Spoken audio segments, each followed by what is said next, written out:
Your favorite shopping destination, Value Zone Hypermart. ఇప్పుడు మన అమీర్పేట్ లో పిల్లర్ నంబర్ 1081 వద్ద.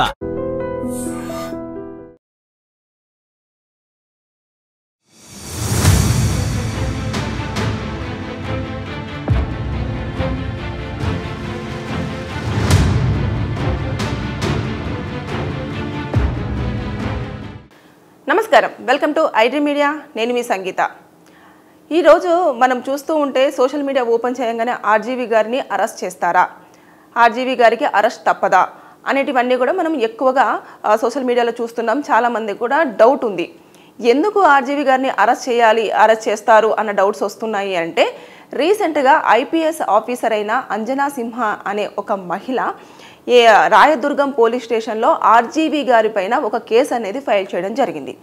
ఎందుకు ఆవిడ ఆర్జీవీ గారి పైన కేసు ఫైల్ చేసింది, ఏమన్నా అతని వల్ల ఇబ్బంది ఎదుర్కొందా అంటే ఫిజికల్గా కానివ్వండి, లేదు అనుకుంటే అతను మాటలతో కానివ్వండి, ఇలాంటివి ఏమీ చేయలేదు. జస్ట్ అతను ఒక దహనం అనే మూవీలో తన పర్మిషన్ లేకుండా ఒక ఫోటోని ఆ వెబ్ సిరీస్ మూవీలో ప్రజెంట్ చేశారు అన్న ఆరోపణలు ఎదుర్కొంటూ ఆవిడ వచ్చేసి పోలీస్ స్టేషన్లో కేసు ఫైల్ చేయడం అనేది జరిగింది. అయితే 2022 ఏప్రిల్ 14వ తేదీన ఈ మూవీ అనేది మ్యాక్స్ ప్లేయర్ దాంట్లో వెబ్ సిరీస్ వైజ్గా రిలీజ్ చేశారు. అయితే దాంట్లో ఆవిడ ఫోటో కనిపించింది. నా యొక్క పరువుకి, నా ఆత్మగౌరవానికి మీరు ఇబ్బంది కలిగించారు అని చెప్పేసి ఆరోపిస్తూ ఆవిడ ఇండియన్ పీనల్ కోడ్ ప్రకారంగా కేసులు అనేది ఫైల్ చేశారు. ఎందుకు ఇండియన్ పీనల్ కోడ్ ఇప్పుడున్న బిఎన్ఎస్ ఎందుకు అప్లికేబుల్ చేయలేదు అంటే, ఈ సినిమా వచ్చేసి 2022లో ఎప్పుడైతే వెబ్ సిరీస్ రిలీజ్ చేశారు కాబట్టి ఆ సెక్షన్స్ని అప్లికేబుల్ చేస్తూనే కేసులు ఫైల్ చేయడం జరిగింది. ఇందులో ఇండియన్ పీనల్ కోడ్ వచ్చేసి 468, 469, 500, 509 కింద కేసులు అనేవి ఫైల్ అయినాయి. ఇప్పుడు మనం 468లో వచ్చేసి 7 years పాటు జైలు శిక్ష ఉంటుంది. అదేవిధంగా జరిమానా విధించే అవకాశాలు ఉంటుంది. ఒక్కొక్కసారి 2 కూడా విధించే ఛాన్సెస్ ఉంటాయి.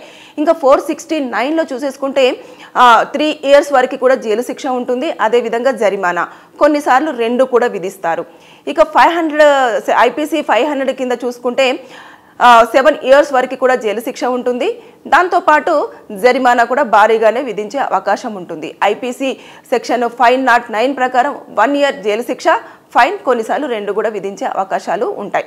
ఓవరాల్గా చూసుకుంటే శిక్షలు పడే ఛాన్సెస్ అయితే ఈ కేసులు అన్నిట్లలో ఉన్నాయి. కానీ ఇక్కడ ప్రధానంగా ఏం చేస్తారు అంటే, ముందుగా ఈ ఎవరైతే కేసు పెట్టారో అంజనా సింహ గారిని, అదేవిధంగా ఆర్జీవీ గారిని పిలవడం జరుగుతుంది. పిలిచిన తర్వాత కూర్చోబెట్టేసి మొత్తం మాట్లాడతారు. మాట్లాడిన తర్వాత అప్పుడు అతనికి ఒక నోటీస్ అనేది సర్వ్ చేయడం జరుగుతుంది. సిఆర్పిసి 41A కింద ఆయనకు ఒక నోటీస్ సర్వ్ చేసేస్తారు. అరెస్ట్ అయితే చేయకపోవచ్చు, కానీ ఈ కేసులన్నీ కూడా ఎందుకు పెట్టడం జరిగింది అంటే, ఇప్పుడు నేను చెప్పాను కదా, ఒక మనిషి అంటే ఎవరైనా సరే వారికంటూ కొంచెం ప్రైవసీ ఉంటుంది. అదేవిధంగా వారికంటూ కొంచెం రెప్యుటేషన్ ఉంటుంది. అదేవిధంగా కొంతమంది ఏంటి అని అంటేను, మేము ఎక్కడ కూడా వారికి కనిపించడం కానివ్వండి, లేదు అంటే వాళ్ళ ఫొటోస్ని బహిర్గతం చేసుకోవడం కానివ్వండి, ఇలాంటివన్నీ కూడా సోషల్ మీడియాలో కనిపించాలని ఇంట్రెస్ట్ ఉండదు. కాబట్టి వాళ్ళ పర్మిషన్ లేకుండా గనుక అలాంటివి ఏవైనా ప్రజెంట్ చేసినప్పుడు వాళ్ళు మన ప్రైవసీకి భంగం కలిగించారు, నాకున్న ఆత్మగౌరవాన్ని దెబ్బతీశారు, నన్ను నలుగురిలో చూపించేసి నన్ను డిఫ్రేమ్ చేశారు అన్న ఈ అన్ని ఆరోపణలు కూడా కొన్నిసార్లు ఈ డాక్యుమెంట్స్, ఈ వెబ్ సిరీస్లో ఫేక్గా డాక్యుమెంట్స్ క్రియేట్ చేసి కూడా నన్ను ప్రజెంట్ చేశారు, నా ఫోటోనంతా కూడా దాంట్లో డిస్ప్లేస్ చేయడం జరిగింది అనే ఇన్ని ఆరోపణలు కూడా ఇందులోనే అవుతాయి. అంటే సిమిలర్గానే ఉంటాయి అన్ని, కాకపోతే సెక్షన్స్ అనేవి చాలా డిఫరెంట్గా ఉంటాయి. అంటే ఒక్కొక్క దానికి ఒక్కొక్క శిక్ష ఉంటుంది. అదేవిధంగా ఈ కేసులన్నీ కూడా ఫైల్ చేశారు. ఏదేమైనా సరే కానీ ఇప్పుడు బోత్ పార్టీస్ని పిలుస్తారు, అంజనా సింహ గారిని, అదేవిధంగా రామ్ గోపాల్ వర్మ గారిని పిలిచిన తర్వాత కూర్చోబెట్టేసి మాట్లాడేసి, అప్పుడు నేను చెప్పాను కదా, నోటీస్ అనేది ఒకటి సిఆర్పిసి 41A కింద నోటీస్ ఇస్తారు. ఇచ్చిన తర్వాత అప్పుడు ఎప్పుడైతే కోర్టులో వీళ్ళు ప్రొడ్యూస్ చేయాలనుకుంటారో అప్పుడు తీసుకువెళ్ళి కోర్టులో ప్రొడ్యూస్ చేయడం అనేది జరుగుతుంది తప్పించి, లేదు అనుకుంటే వీళ్ళు మాట్లాడుకున్న తర్వాత నిజంగానే పర్మిషన్ తీసుకున్నారా లేదా, లేదంటే గతంలో ఏమైనా వీళ్ళిద్దరికి మధ్యలో ఉన్న సంభాషణలో ఏమైనా జరిగిందా, ఇవన్నీ ఇంకా ప్రతిదీ కూడా పోలీసులు ఒకేసారి ఒకటే దాన్ని పట్టుకొని కోర్టుకు కానివ్వండి, ఎఫ్ఐఆర్ చేయడం కానివ్వండి చేయరు. అంటే ఎందుకు ఎఫ్ఐఆర్ చేయాల్సి వచ్చింది? మరి ఎఫ్ఐఆర్ చేసే ముందు రామ్ గోపాల్ వర్మ గారికి ఇంటిమేషన్ ఇవ్వాలి కదా, అదేవిధంగా నోటీసులు కూడా సర్వ్ చేయాలి కదా అని చెప్పేసి చాలామందికి డౌట్ రావచ్చు. మేబీ ఆయన ఉన్న బిజీ షెడ్యూల్స్లో మేబీ పోలీసులు కాల్ చేసినప్పుడు కానివ్వండి, రావడం కుదరకపోవడం కానివ్వండి, ఇలాంటివి ఏమైనా జరిగి ఉండొచ్చు. అందుకోసమని ఒక 3-4 టైమ్స్ కంపల్సరీగా పోలీసు వాళ్ళు పిలుస్తూ ఉంటారు. లేదు అనుకుంటే మొబైల్లో ఈ మధ్య కాలంలో మొబైల్లో పంపిస్తూ ఉన్నారు, మీరు ఒకసారి పోలీస్ స్టేషన్కి రండి అని చెప్పేసి. అలాంటివి కూడా ఎట్టి పరిస్థితుల్లో కూడా సమాన్లు మీరు పంపించడానికి లేదని ఆల్రెడీ కోర్టులు కూడా చెప్పినా కూడా కొంతమంది పోలీసులు వాళ్ళు ఇప్పటికీ కూడా దాన్నే ఫాలో అవ్వడం అనేది జరుగుతుంది. ఈ నేపథ్యంలో ఆయన కనుక ఆ నోటీసులు రిసీవ్ చేసుకోకపోవడమో, లేదు అనుకుంటే అతనికి ఇన్ఫర్మేషన్ సరిగ్గా వెళ్ళకపోవడమో జరగడం వల్ల పోలీసుల యొక్క అంటే ఎప్పుడైతే పిలుస్తున్నారో వాళ్ళు ఇగ్నోర్ చేస్తున్నారో, రావడానికి వాళ్ళు అసలు సుముఖత చూపించట్లేదు, దాంతోపాటు పోలీసులకు రెస్పాండ్ అవ్వట్లేదు అన్న కారణంగా ఎవరైతే పర్సన్ ఉంటారో ఆ పర్సన్ చెప్పిన దాని ప్రకారం కొన్ని రోజులు వెయిట్ చేసి అప్పుడు ఎఫ్ఐఆర్ అనేది చేయడం జరుగుతుంది. ఏదేమైనా సరే కానీ ప్రజల్లో చాలా వరకు ఉన్న డౌట్ ఏంటంటే ఆర్జీవి గారిని ఖచ్చితంగా అరెస్ట్ చేస్తారు అని కొంతమంది, అరెస్ట్ చేయలేరు అని కొంతమంది, అరెస్ట్ చేస్తారా చేయరా అని చెప్పేసి ఇలాంటి విభిన్నమైన ఆలోచనలు అనేవి ఉన్నాయి కదా. దానికి అంతటికి కూడా మనం కొంచెం వేచి చూడాల్సిందే.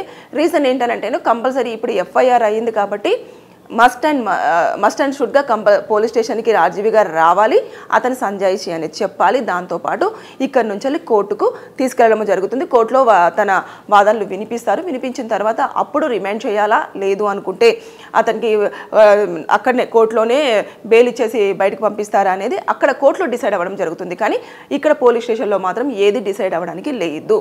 సో ఓవరాల్గా చూసుకుంటే మాత్రం తను దహనం అనే మూవీలో అంజనా సింహ గారికి సంబంధించిన ఫోటో ఒకటి రివీల్ చేయడం వల్ల, తన పర్మిషన్ లేకుండా ఇలా ఫోటోను రివీల్ చేయడం వల్లనే ఇప్పుడు నేను చెప్పిన సెక్షన్స్ అన్నీ కూడా ఆర్జీవి గారి పైన అట్రాక్ట్ అవ్వడం జరిగింది. అంతేగాని అతను ఆవిడని ఏదన్నా మాట అనడం కానివ్వండి, లేదు అంటే ఫిజికల్గా ఇబ్బంది పెట్టడం కానివ్వండి, ఇలాంటివి ఏమీ జరగలేదు. చాలామంది ఏమంటున్నారంటే ఆయన ఏమో ఇబ్బంది పెట్టుంటారు, మాటలతో ఇబ్బంది పెట్టుంటారు, చేతలతో ఇబ్బంది పెట్టుంటారు అన్న వాదనలకు నేను ఈ సమాధానం చెప్తూ ఉన్నాను.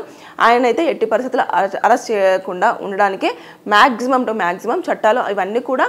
సో ఇప్పుడు ఆర్జీవి గారి పైన ఉన్న కేసులన్నీ కూడా బెయిలబుల్లే కాబట్టి ఆయనకు బెయిల్ అనేది చాలా ఈజీగా రావడం జరుగుతుంది, ఒకవేళ రిమాండ్ చేసినప్పటికీ కూడా. సో ఏది చూసుకున్నా సరే ఇక్కడైతే అంజనా సింహ గారి పెట్టిన కేసులకు ఆర్జీవి గారు సమాధానం చెప్పాల్సింది ఎంతైనా ఉంది. సో కోర్టులో మనం వేచి చూడాలి ఏం జరగబోతుంది అనేది. అంతేగాని అరెస్ట్ అవుతారా లేదా అనేది పోలీసుల చేతుల్లో అయితే లేదు. ఆ కేసులు ఎంతవరకు స్ట్రాంగ్గా ఉన్నాయి, ఎంతవరకు నిజము, ఎంతవరకు అబద్ధం అనేది కూడా మొత్తం కోర్టే డిసైడ్ చేయడం అనేది జరుగుతుంది. Thank you.